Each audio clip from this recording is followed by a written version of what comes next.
이 말씀으로 차원이 다른 위로라는 제목으로 연애 말씀을 나누겠습니다. 위로가 뭘까요? 위로.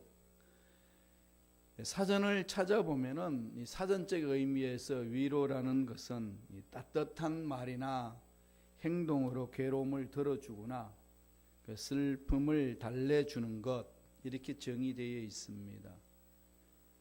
인간적인 위로는 고통을 덜어주고 달래주는 것, 이렇게 이제 표현되어 있습니다.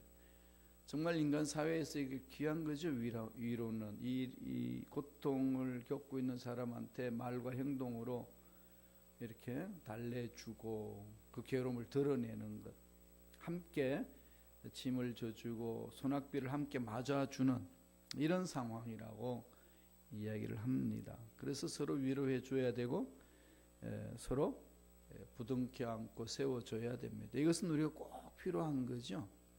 반드시 해야 합니다. 꼭 필요합니다만 이 위로가 본질적인 문제를 해결해 주지는 못하죠.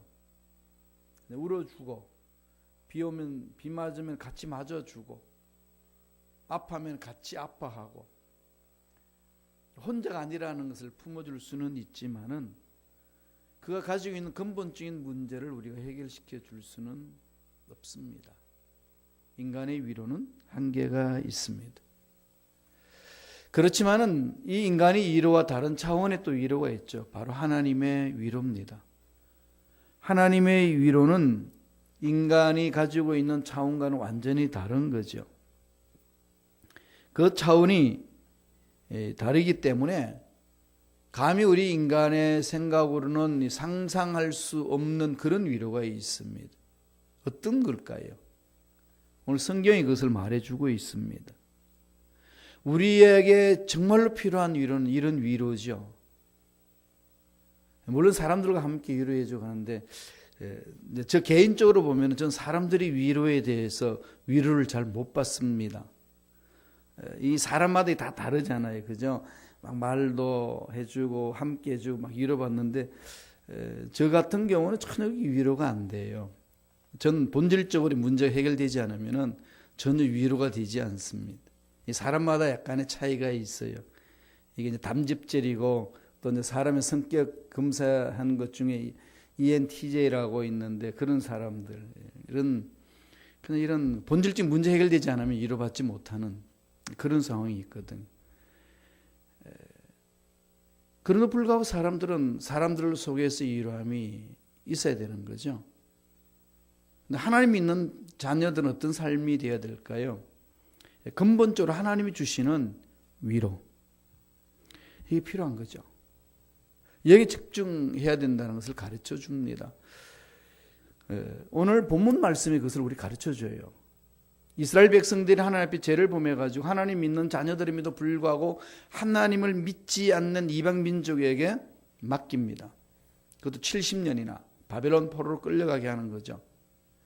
왜 70년인가 뭐 이런 얘기도 합니다만은 이 70년에서 계산을 해보니까요, 그 가나안 땅에서 그냥 490년간 살았거든요. 이스라엘 백성들 바벨론 포로 끌려가기 전에.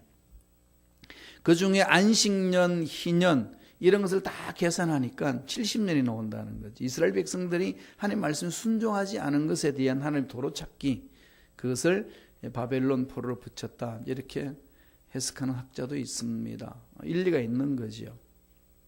그러나 하나님 앞에 자기가 아까워서 안 드리면은 하나님 다 계산하신다는 거죠. 이 부분 우리에게 이제 독촉을 하는 겁니다. 올바로 말씀에 순종해야 되지 않겠냐. 결국은 하나님이 다 그 모든 것을 정리하실 건데 이게 이제 주장하는 바입니다. 바벨론 포로 끌려갔어요. 얼마나 참담하겠습니까? 자기들이 지은 상황에 대해서는 생각하지 않습니다. 그러나 그 나타난 결과에 대해서는 너무 그냥 괴로운 거죠. 하나님 이룰 수 있습니까? 하나님 자녀들 이렇게 만들 수 있습니까? 백성들의 심령은 참담했습니다. 곤도박질 친 거거든요. 하나님 믿지 않는 이방인들이 끌려갔으니까 얼마나 괴로웠겠습니까? 70년이 차고 돌아올 때 하나님이 그들을 품습니다. 위로하시는 거죠. 그 위로가 어떻게 일어나는 것인지를 구체적으로 오늘 본문에서 말씀하고 있습니다. 이스라엘 향한 약속과 이스라엘들이 갖고 있는 근본적인 문제를 해결하면서 이끌어 가시는 그 은혜의 말씀을 선포하고 있어요. 오늘날 저와 여러분 삶에도 마찬가지죠. 하나님이 만져주셔야 근본적인 위로가 일어나는 일들 많이 있잖아요. 뭐 사람들이 좋은 말도 하고 옆에 있어주기도 하지만은 아무리 사람이 많아도 나와 하나님 관계 그 문제 해결되지 아니하면은 공허해지는 거 아니겠어요? 고독해지고. 이 사람 저 사람 하는 말이 우리 공예로 들리지 정말로 내 마음에 위로가 되지 않을 때가 많이 있습니다. 그 부분을 오늘 하나님이 만져주시겠다는 겁니다. 어떻게 만지신다고 말씀하나요? 첫째로 고난을 축복으로 바꾸는 위로라는 거죠. 고난으로 두지 않고 고난을 축복으로 바꾸는 위로가 있다. 하나님 그렇게 바꿔주신다는 거죠. 근본적으로 문제를 해결하신다는 겁니다.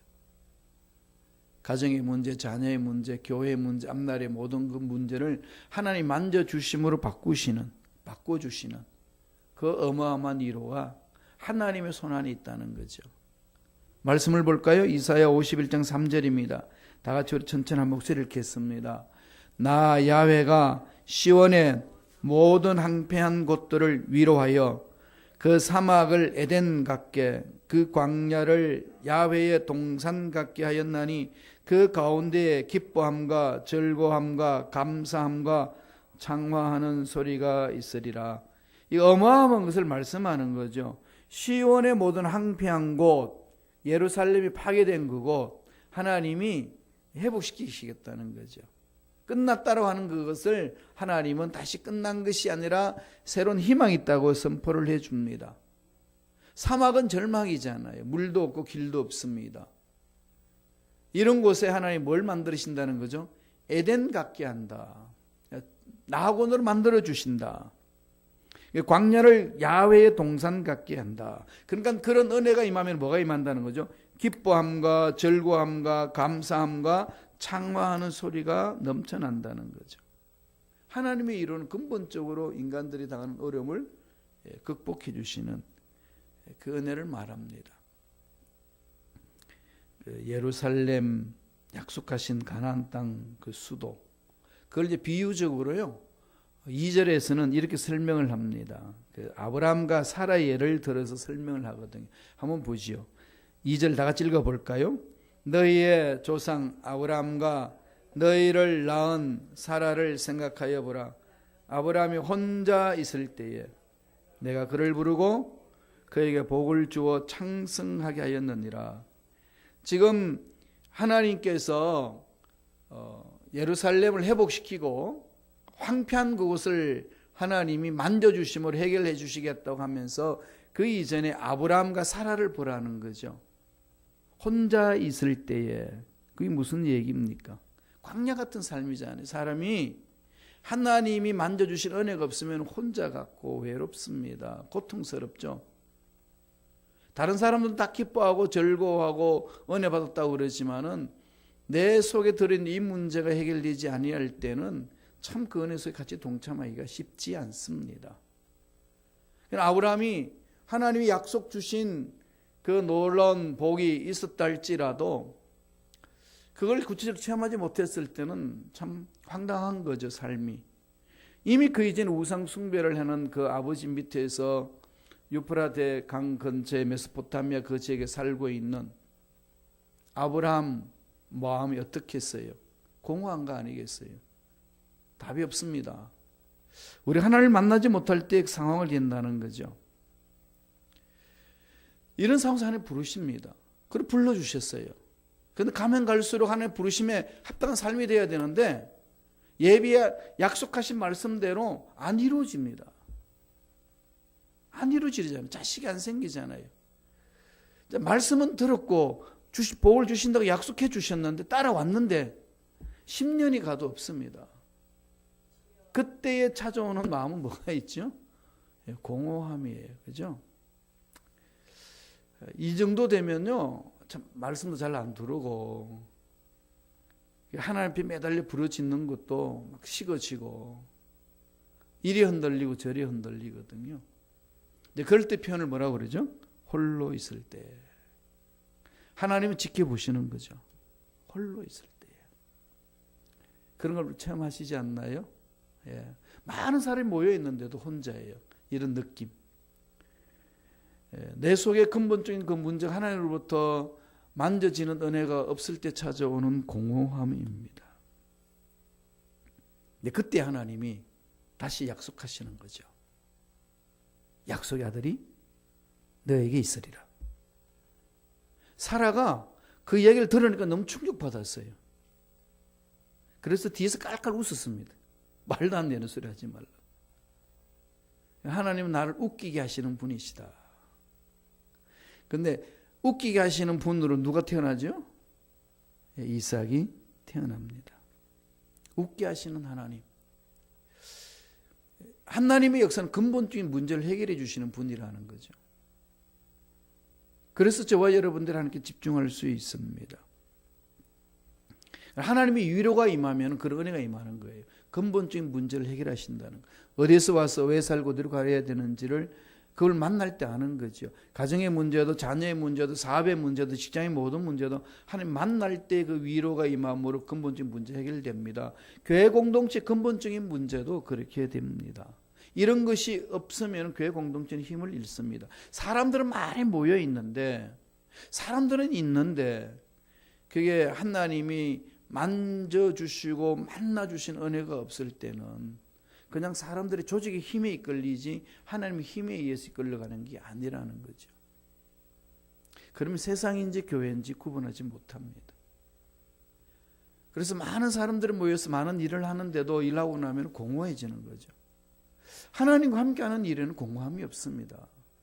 어떤 상황에 던져져도 무슨 일을 하든지 궁극적인 목적이 어디 있죠? 하나님 만나는 거잖아요. 하나님 만나서 뭐 해야 되는 거죠? 하나님의 성품을 닮아가는 거죠. 예수를 닮아가는 거거든요. 그게 영원하기 때문에 뭐 세상에서 돈을 많이 벌고 열심히 산다고 하고 다음에 명예도 얻고 하지만은요, 늘 그것은 우리에게 편안함을 줄는지 모르지만은 평안을 못 갖다 주지 못합니다. 공허해지는 거죠. 더 이 박사학위를 받아가지고 교수가 되어서 교수 그룹에 보면요, 열등의식들이 더 많습니다. 같은 레벨 속에서 비교할 때 찾아오는 그 열등의식은 어마어마한 거죠. 그럼 무엇을 차지하고 어떤 위치에 있어도 하나님과 깊은 만남 속에 들어가지 아니하면, 영적으로 그 부분에 하나님 만져주신 사건이 없으면 허물어진다는 겁니다. 하나님 위로가 임하면 뭐가 있다는 거죠? 하나님께서 고난을 축복으로, 안 되는 것을 되게 하신다. 이게 하나님 위로예요. 두 번째 위로는 어떤 위로가 있을까요? 어떻게 위로로 찾아오신다는 겁니까? 의로운 자들에게 임하는 위로다. 의로운 자, 의인에게 임하는 위로, 의로운 자들에게 임하는 위로, 이렇게 말합니다. 말씀을 보세요. 7절에 있습니다. 이사야서 51장 7절입니다. 묵상하시면서 읽어볼까요? 다 같이 읽겠습니다. 의를 아는 자들아, 마음에 내 율법이 있는 백성들아, 너희는 내게 듣고 그들의 비방을 두려워하지 말라. 그들의 비방에 놀라지 말라. 하나님의 말씀 안에 있고 하나님의 말씀으로 인하여서 음성을 듣고 나갈 때 세상에 어떤 일이 있단다 할지라도 그것 때문에 두려워하지 않는 자가 된다는 거죠. 의로운 자들에게 임하는 하나님의 위로가 강합니다. 이 의로운 자는 어떤 걸까요? 예수를 믿어서 의로운 자, 하나님이 하신 말씀, 약속의 말씀을 붙들고 믿고 나아가는 자들, 그것 아니겠습니까? 아무 흠도 없는 자가 아니라 하나님의 말씀대로 살고자 몸부림치는 자들을 향한 하나님의 위로의 말씀입니다. 그런 삶을 사는 자, 말씀대로 살려고 몸부림칠 때 찾아오는 핍박, 말씀대로 순종해 나아갈 때에 놀리는 그 손가락질들, 이런 모든 것들 인하여서 세상 사람들이 비판하고 두려우면 두려워할 수 있는데 두려워할 필요 없다는 거죠. 하나님이 위로가 임하니까. 의를 위해서 살겠다 몸부림 찾는 자들에게 찾아오는 위로가 있습니다. 핍박이 있어요. 경건하게 살고자 하면 할수록 세상에 살 때는요, 타협하게끔 자꾸 미혹하잖아요. 그건 고통이 따릅니다. 그럼 고통 따르는 그 상황 속에서 그냥 주저앉지 말라는 거죠. 하나님의 위로함이 있으니까. 그 하나님 주시는 그 은혜는 영원하다는 거죠. 그러니까 세상이 흔들 수 없다는 겁니다. 당당하다는 거죠. 이게 하나님을 따라가는 제 삶이라는 겁니다. 위로는 해주시니까 그런 게 그렇지 않나요? 열심히 주를 위해 선신을 욕먹었어. 그런데 하나님 알아주신다라는 그 마음이 확신이 들면은 마음에 뭐죠? 이루 말할 수 없는 위로가 찾아오잖아요. 스데반이 그랬고 주님이 십자가에 돌아가시면서 그러셨어요. 아버지여, 저들이 한 짓이 무슨 짓인지 모릅니다. 용서해달라고. 스데반도 그러죠. 돌 맞아 죽어가면서 천사 얼굴 같더라. 하나님 주신 위로가 있기 때문에 가능한 거거든요. 이 험악한 세상에서 힘있게 살아갈 수 있는 것은 바로 거기에 있습니다. 51장 8절 보실래요? 이사야 51장 8절 다 같이 읽겠습니다. 옷같이 좀이 그들을 먹을 것이며 양털같이 좀벌레가 그들을 먹을 것이나 나의 공의는 영원히 있겠고 나의 구원은 세세에 미치리라. 하나님의 의로운 것, 어떤 세상의 악한 것들로 인하여서 없어지지 않는다는 거예요. 당당함이잖아요. 이게 예수 믿는 사람들의 당당함이 있고 즐거움이 있습니다. 비방이 무슨 문제냐? 세상에 일어나는 문제가 무슨 문제냐? 앞날에 일어날 것에 대해서 두려워하는 것이 뭐가 문제냐? 하나님을 신뢰하는 자에게 하나님 주시는 이런 은혜가 있다. 영원하다는 거죠. 하늘과 땅은 영원하지 않습니다. 여러분, 우리가 열심히 먹고 살기 위해서 돈 벌잖아요. 그리고 어떤 위치를 찾아가기 위해서 몸부림치잖아요. 그건 우리가 육체가 있을 동안만 그렇습니다. 영원하지 않아요. 다 내놔야 돼요. 그런데 우리는 이 세상에 한평생 산다고 알지만 그 산으로 끝나는 것이 아니라 그 너머의 세계가 있습니다. 그 너머의 세계를 우리는 맞이해야 됩니다. 지금은 잘 몰라요. 그러나 정말 그때 가면은 정말 그게 사실이었구나. 이것을 깨달을 때가 오는 거죠. 그때는 늦었습니다. 그것을 살아있을 때, 육체로 살아있을 때 그것을 볼 수 있어야 된다는 거죠. 그래서 준비하는 거 아니겠어요? 그러면은 그 은혜를 체험했을 때 사람들이 찾아오는 말하는 비방들, 핍박들 문제가 되지 않는다는 겁니다. 영원한 하나님의 은혜가 있기 때문에. 교회도 마찬가지예요. 교회 공동체 이런 은혜가 넘쳐나는 거죠. 그게 있어야 돼요. 의를 향하여서 달려가는 자들. 어떤 것이 가장 기쁠까요? 예수 닮아가는 사람들이 교회 공동체 많이 생길 때, 예수 닮은 사람들이 교회 공동체에서 자꾸 늘어날 때, 이 기쁜 감격이지 서로가. 그죠? 그래서 죽어가는 영혼들이 살아나서 교회에 와서 잘 모르다가 말씀을 접하고 찬양하며 기도하며 신앙생활하면서 예수를 만나 예수를 닮아가는 자들이 변화되는 것, 닮아가면서. 이보다 기쁜 일이 어디 있겠어요? 그런 우리의 궁극적 목적이 다 글로 가야 되는 거죠. 그래서 교회에서 봉사해도 예수 닮는 거고, 하나님 앞에 헌신해도 예수를 닮는 거고, 늘 그렇게 가야 됩니다. 어쩔 수 없이 교회하고 서로 이별해야 되는 사람들이 있어도 예수를 닮기 위해서 이별해야 되는 거죠. 원수를 맺어서 이별되는 게 아니라 늘 궁극적인 목적의식이 분명해야 됩니다. 그게 집중하셔야 돼요. 예수를 닮는 것이 내 인생의 궁극적인 목적이다. 공부를 해도 사업을 해도 직장생활을 해도 헌신을 해도 궁극적인 것은 예수를 닮는 거죠. 그것만이 고귀하다라고 성서는 가르쳐 줍니다. 마지막으로 어떤 위로가 임할까요? 놀라운 능력으로 임하는 위로가 있습니다. 하나님의 위로는요, 놀라운 능력을 감싸 주시는 거죠. 세상 사람들이 맛볼 수 없는 능력, 하나님 앞에 의로운 삶을 살겠다 몸부림치는 자에게 주시는 은혜, 이런 위로들이 있지 않습니까? 그런데 하나님 앞에 말씀대로 살겠다 몸부림치는 것이 없으면은 이런 위로 못 받아요. 타협해버리면요, 정말로 주시는 그 위로를 체험하지 못합니다. 하나님 앞에 그런 부분들을 내놓고 한번 이렇게 딱 결단하고 한번 해보세요. 참 위로 말할 수 없는 위로함이 있습니다. 자, 어떤 능력으로 임하시나요? 이사야 51장 9절 10절입니다. 다 같이 한 목소리 읽어볼까요?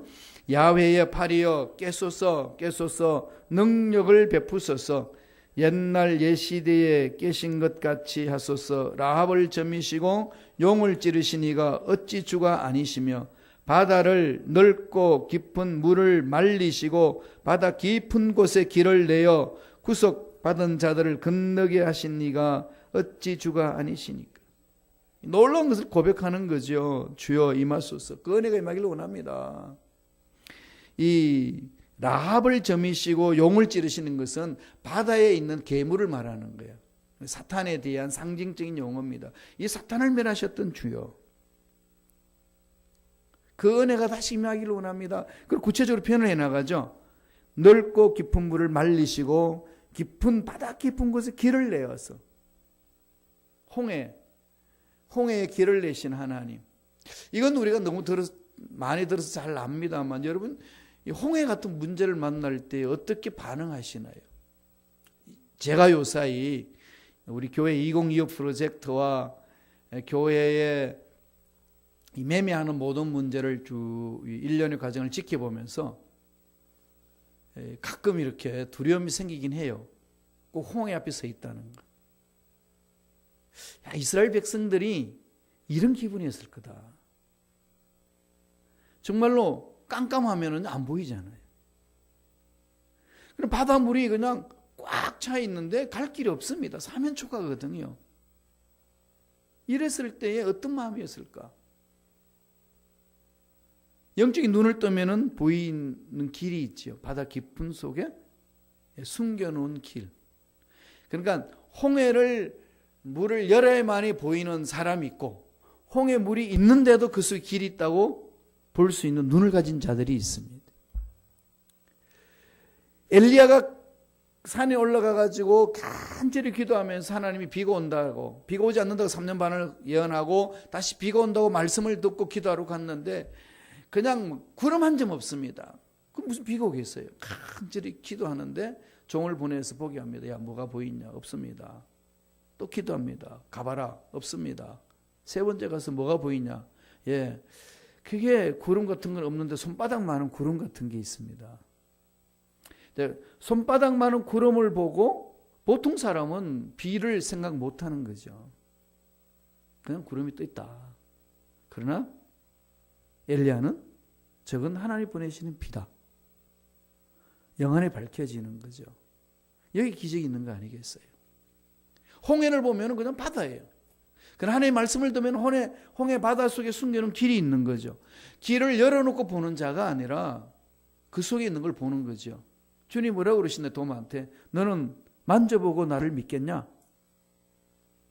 뭐라고 그러셨죠? 보지 않고 믿는 자가 복되도다. 그것은 그만큼 영안이 열려져 있다는 거죠. 이게 우리 신앙의 목적 아니겠어요? 우리 신앙이 하나님 은혜에서 나아가는 그거죠. 세상 사람들은 다 홍해를 갈라놓으면요 길이 보여요. 그거 다 압니다. 우리 신앙의 수준이 그 정도로 머물러서는 안 된다는 거죠. 올라가야 됩니다. 안 보이는데 보는 거, 없는데 있다고 말하는 거, 깜깜한데 빛이 보이는 거. 늙었는데 지금 아브라함과 사라가 아기를 낳을 수 없는 상황을 아는데 아기 있다라고 선포하는 거. 성서는 늘 그것을 우리에게 가르쳐 줍니다. 노아에게 홍수가 있다는 건데 비 오지 않아요. 뭐 비 와도 그뿐이에요. 그런데 홍수 있다는 걸 볼 수 있는 힘, 눈. 이게 이제 하나님이 주신 은혜죠. 이게 이제 하나님의 위로함이 있을 때 가능합니다. 같은 말이 아니겠어요. 하나님 은혜가 임할 때에, 성령의 기름 부으심이 임할 때에, 하나님의 위로하심이 임할 때에, 다시 말씀드리면 하나님의 임재가 임할 때에. 이사야서 51장 11절을 보고 우리 마무리 지을까요? 이사야 51장 11절입니다. 다 같이 한 목소리 천천히 읽습니다. 야훼께 구속받은 자들이 돌아와 노래하며 시온으로 돌아오니 영원한 기쁨이 그들의 머리 위에 있고 슬픔과 탄식이 달아나리이다. 예, 구속받은 자들이 돌아왔어. 하나님의 임재가 임하는 그 자리, 슬픔과 탄식은 달아난다. 슬픔과 탄식이 있는데 하나님이 임재함으로 영원한 기쁨이 임하니까 그 슬픔과 탄식은 달아난다는 거죠.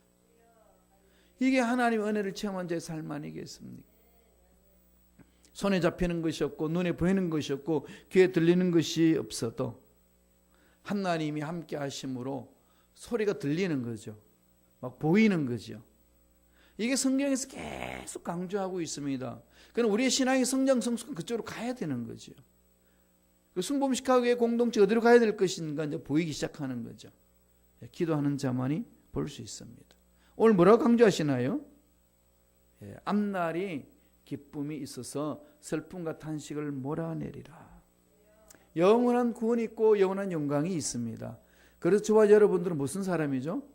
망하기는 틀린 사람이에요. 그 옆에 있는 사람 손잡으면 축복하지요. 당신은 망하기는 틀렸습니다. 그럼요. 이게 성경에서 강조하는 거 아니겠어요? 그런데 마귀는 무슨 소리 하냐? 네 눈에 보이는 거 봐라. 네가 지금 나이가 몇이고 환경이 어떤데, 예? 그 망하는 길인데 무슨 소리 하냐? 이건 악한 영들이 장난치는 거고요. 하나님은 그냥 우리 보고 말씀합니다. 너는 망하기는 틀렸어. 이렇게 선포해 주시는 거죠.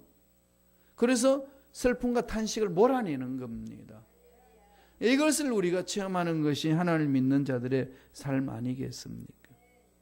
한 번 더 11절 읽어보실래요? 다 같이 11절 한 번 더 읽어보겠습니다. 다 같이. 야훼께 구속받은 자들이 돌아와 노래하며 시온으로 돌아오니 영원한 기쁨이 그들의 머리 위에 있고 슬픔과 탄식이 달아나리다. 영원한 생명이 있어서 유한한 육체가 죽어가는 죽음을 물리치니라. 이러니까 그 죽음을 두려워하지 않지 않습니까? 부활의 소망이 있으니까. 그런 믿음으로 바라보는 거예요. 지금 내 눈에 봤을 때는 가진 거 없고 보잘것이 없고 참 초라한 것 같지만은 하나님의 영원한 생명이 나를 지배할 것이고 영원한 기쁨 나를 지배함으로 내 속에 있는 이 슬픔과 탄식은 다 떠나갈지어다. 이것을 고백하는 것이 하나님의 자녀들의 삶입니다. 하나님의 위로라는 것은 고난을 고난으로 두지 않습니다. 축복으로 바꾸시는 거죠. 절망을 희망으로 바꿔주시는 게 하나님이잖아요. 왜? 죽은 자도 살리시고 없는 것도 있게 하시는 분이시니까. 하나님의 의를 위하여서 몸부림치는 그런 자들 핍박받지만 하나님 내버려두지 않는다는 거죠. 다 갚아주신다는 거. 위로하신다는 거죠. 그래서 우리는 의를 위하여 핍박받을 수 있고 욕먹을 수 있습니다. 손해볼 수 있어요. 이 소망이 없고 여기에 대한 하나님이 주시는 꿈이 없으면요 손해보면서 못 삽니다. 욕먹고 살 수 있겠어요? 내가 무슨 짓을 했길래 너한테 내가 욕을 먹어야 되냐? 욕먹을 짓을 내지 않았는데 왜 나한테 욕하냐? 이럴 수 있는 상황이 얼마나 많습니까? 그런데 그걸 참고 갈 수 있는 힘은 하나님이 위로하시니까. 하나님이 품어주시니까. 그리고 도저히 할 수 없는 그 일들을 하나님이 임함으로 능력으로 표현해 주시잖아요. 돈이 없다. 뭐 어떻게 할지 모르겠다. 예, 우리는 그게 안 보이지만은 하나님의 능력이 임재가 임함으로 해결됩니다. 앞날에 그런 복이 저와 여러분 삶에 넘쳐날 간절히 축원합니다. 기도하겠습니다. 하나님 아버지 감사합니다. 이 험악한 세상에 우리 모두에게